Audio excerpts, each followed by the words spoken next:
Afternoon, guys. This is the Commish report for week 6 of the fantasy football season. I know I haven't been getting these out every week. Fortunately, I got some time this week to get it done, so you guys will have the pleasure of hearing my opinions about how awful your teams are. Let's go over a recap real quick of week 5. Last week, me and Sip played and had a very close game. But in the end, Sip choked and didn't quite get the points he needed. Also, the Denver defense had a pick six, which helped me win. We also had Wimpy get his first win of the year, absolutely demolishing Kevin. Kevin is fighting really hard to prove just how bad his team really is. Not even putting up 65 points. So Mike almost doubled up his points there. A very easy week for him.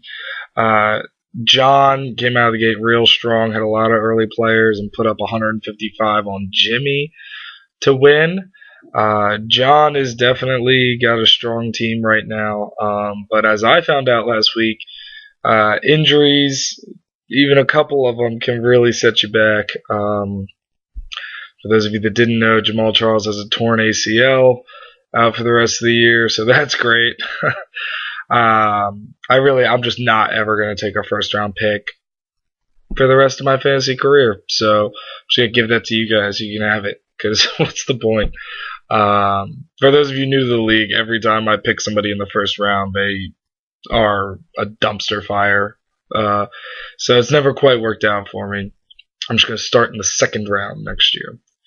But I also have TJ Yeldon, luckily another running back who's injured. So, and Latavius Murray, another running back who's on bye. So, Will is definitely getting me at about half mast this week. But we'll get to that in a minute. So John beat Jimmy, like I said. We had Mitch beat Josh in the most mediocre fantasy football matchup I've ever seen in my life. And Jeff, of course, lost to Will. Will has a good team. He's gotten a lot of very close wins to start out this season, which I think puts him in a good place once his players are getting strong and getting in there, as long as injuries don't plague him. But injuries, I mean, that's the part that's killing everybody right now. I think Jeff said that he has 2 leagues, and both his keepers in those leagues have torn their ACL. So, for whatever reason, whatever deal Jeff made with the devil, he's going back on it now. So unfortunately for Jeff, fortunate for the rest of us, he just can't keep a team healthy, which is the only thing keeping me smiling this week. Reason I say that is, like I said, I have a little bit of a weakened team. So this week, going up against Will, I am projected to lose by close to 20 points. And I'm going to pick myself to win because I can't bring myself to pick somebody else. Even though I would be shocked if I won this week. I'm hoping beyond hope that Will's team finally kind of falls back down to earth and crumples in front of my eyes. But we shall see what happens. I'm picking myself for the first game. I think it's going to be either a blowout by Will or very close. Next, we have Jimmy against Josh, and this is going to be an interesting game. Both teams have some buys to deal with. Amari Cooper and Tavon Austin are on bye for Josh, and Jimmy's got Jason Witten on bye, as well as Tony Romo and Des Bryant doesn't really matter, but as soon as those guys come back, I think Jimmy's going to have a stronger team than we think. So if Jimmy can get by this week, which I'm predicting that he does, I think Jimmy hangs on by a thread to remain semi-relevant in this league. I don't think anybody's out of it yet. Everybody has at least one win, and at this point in the season, that's important. It's also worth noting that in John's division, uh, if the playoffs were to happen this week, it would be John, Will, Sippy, and me in the playoffs. So it would be 3 from one division, 1 from the other. So it just goes to show how terrible my division is. But I mean, look at who I'm competing against: Josh, Jeff, Mike, or Jimmy, one of the toilet bowl teams. But I digress. Going back to Jimmy, I think he wins this week against Josh. Josh continues his little slide that he's been on here. Started out strong, but his team's suffering right now. Next, we have Jeff going up against Mitch. I definitely have Mitch winning this, and I know that Jeff is projected to win, but I'm not paying attention to that, and I'm going to try to not pick Jeff for the rest of the year, just because his team is they're a lot like the Redskins. He wins games that might surprise you, but deep down in his core, it's just garbage, and he's just not looking good at all. And one thing I will say about Mitch has a better bottom half of the lineup, and if I've said it once, I've said it 100 times. The bottom half of the lineup is what wins championships. So I think that Mitch, from his wide receivers kind of down, I think he's got better all around matchups and better players, and so really the bottom half, I think is going to take Mitch to win this one. And then we have a very difficult game here between John and Mike. And this is interesting because John is clearly a dominant team in the league right now. He's got all his players. They seem to be all healthy. There's no reason to think that John wouldn't win. But Mike had some good moves that he's made in the last week or two, and he's always working to make trades. So I think Mike might squeak this one out. I don't think that enough to pick him. I think I'm picking John this week. But don't be surprised if Mike wins this week. I think that John is due for a bad week. I think he's only had maybe 1 or 2 so far this year out of 5. So I think John is due up for a bad week. And John, I think everybody's really pulling against you. I really think everybody really means it when they say that they hope you crash your car again and tear up your wheels. By the way, if you're keeping track of that, the over-under for John crashing his car this year is 3. So those of you who picked the under, you're still in. That's really that league that I am a commissioner for, the John fucking up his car fantasy league. That commission report will be coming out later today.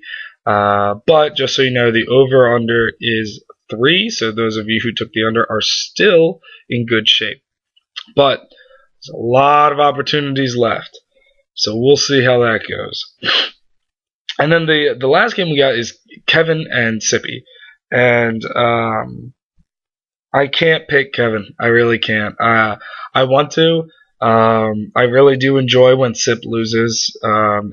It kind of warms me a little bit, and it's starting to get chilly outside, so I could really use that warmth. It's like a hot cup of whiskey cider. It warms you from the inside out when Sip loses. And I kind of feel bad for Kevin. I feel like his team that he drafted was awful, and they've completely lived up to whatever terrible expectations he should have for them. But I feel bad that he drafted such a terrible team. So you shouldn't be surprised, Kevin, that you're losing. But anytime Sippy can lose, I'm okay with it. So I'm going to go ahead and I'm going to pick Sippy, although it goes against what I would like. So that's what I got for my week 6 picks. Couple off the wall type things that I noticed this week was that it seemed like everybody, I guess, went for Cha Cha Slide over Niall Davis, which is understandable to a point. One thing though, I was very surprised by that because I think I had the ninth waiver pick and still ended up getting Niall Davis. So 8 people ahead of me, or 7 if you include whoever got Cha Cha Slide. Didn't even think about getting Niall Davis. And I know that a lot of people are basing that off the workload last week. Like Cha Cha Slide had 7 carries and Niall Davis had 2. But, I mean, I would think somebody would want to at least pick him up and hold him on his bench. At least to see what happens with the workload. So anyway, but your loss is my gain, so I get the handcuff that I should have had before anyway. And I don't have to worry about it. So, couple big trades that happened. Mike and Sippy getting AP. That looks like a pretty even trade right now. I think everybody was kind of up in arms about it, but it wasn't that big a deal.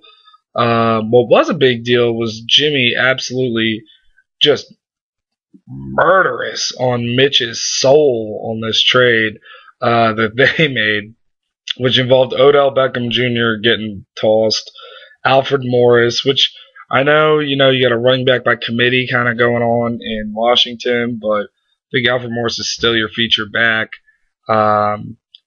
And I was very surprised that Mitch stuck by that trade. Not just accepted it, but Jeff called Mitch to try and determine if Mitch was under the effect of several dangerous hallucinogens. Mitch, of sound mind and body, defended the trade, which is precisely why, when everybody was up in arms about the trade being unfair, that I did not veto it or stop it in any way. I said this talking earlier, I'll say it again. It's not my job to make sure that everybody gets a fair trade. It's my job to make sure that people aren't selling off their entire team intentionally. But when it comes to making trades, that's part of it. The reason we took away the veto button is because nobody could really handle it, and everybody wanted to veto everything. We got a lot of babies in this league. A lot of people want to trade, but every trade that's made that doesn't involve them is unfair and shouldn't be allowed for one reason or another. So, just for future reference, unless you're yard sailing your team, I'm not gonna veto a trade. It's always gonna be upheld because you guys are adults and you come to your own decisions, and I'm not gonna teach you how to trade or how to make a fair trade. That's not my job, and ain't nobody got time for that. So, when it comes to trades, go for it. Whatever you guys want. If you guys make a bad trade, that's on you. And honestly, if I traded Jamal Charles for Randall Cobb this week, that would have been a good trade. So you can't really look at something this early in the season and say one way or another whether or not it's a good trade or not. Also, I am going to switch the playoffs to 6 teams. I haven't done it yet, but I'm going to be doing that this weekend.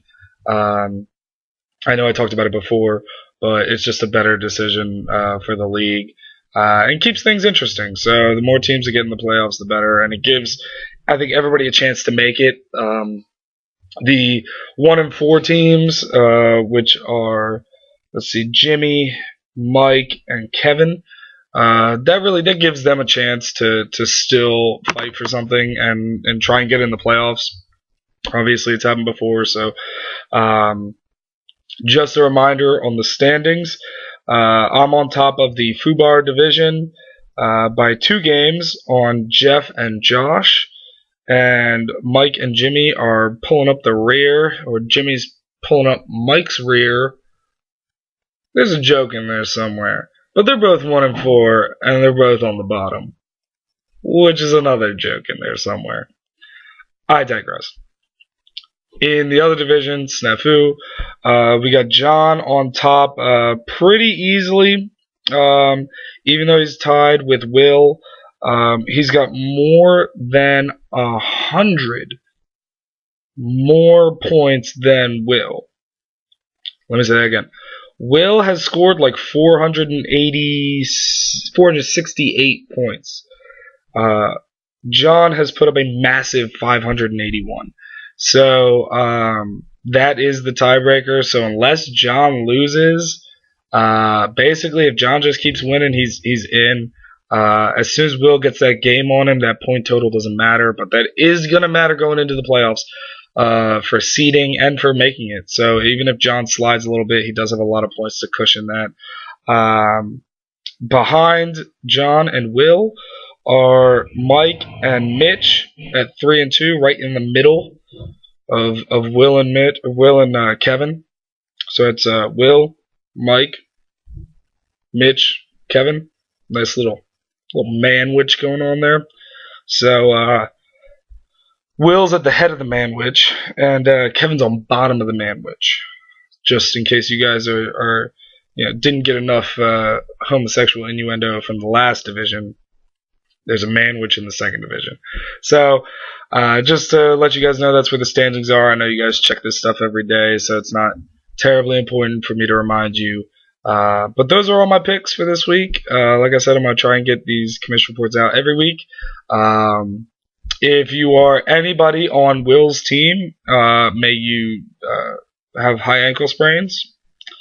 Actually, if you're Will, you can have a high ankle sprain. Will, you got a lot of steps in your apartment. I would love if you just got drunk one night and just kind of took a tumble this week. That way you would have two black eyes and wouldn't be able to see the demolition that is coming your way. Your staircase is very narrow, so I feel like that would be a very painful fall. So if you want to talk to me about this week, Will, shoot me a text. I'm thinking that the loser should have to spend a night in your basement. That might be a little harsh, seeing as it looks like an absolute dungeon. But if you want to talk about this week, shoot me a text and we'll figure something out. Everybody else, good luck, except John. John, seriously, I hate everybody that looks like you. After beating me, I think I hate you more than I did. I didn't know that was possible. I think actually that this is what the fight in the West Bank is about. I feel like the conflict in the Middle East revolves around fantasy football, and that's why they're fighting. It has nothing to do with Jerusalem or Israel belonging to anybody. It has to do with fantasy football. So me and John are the epitome there.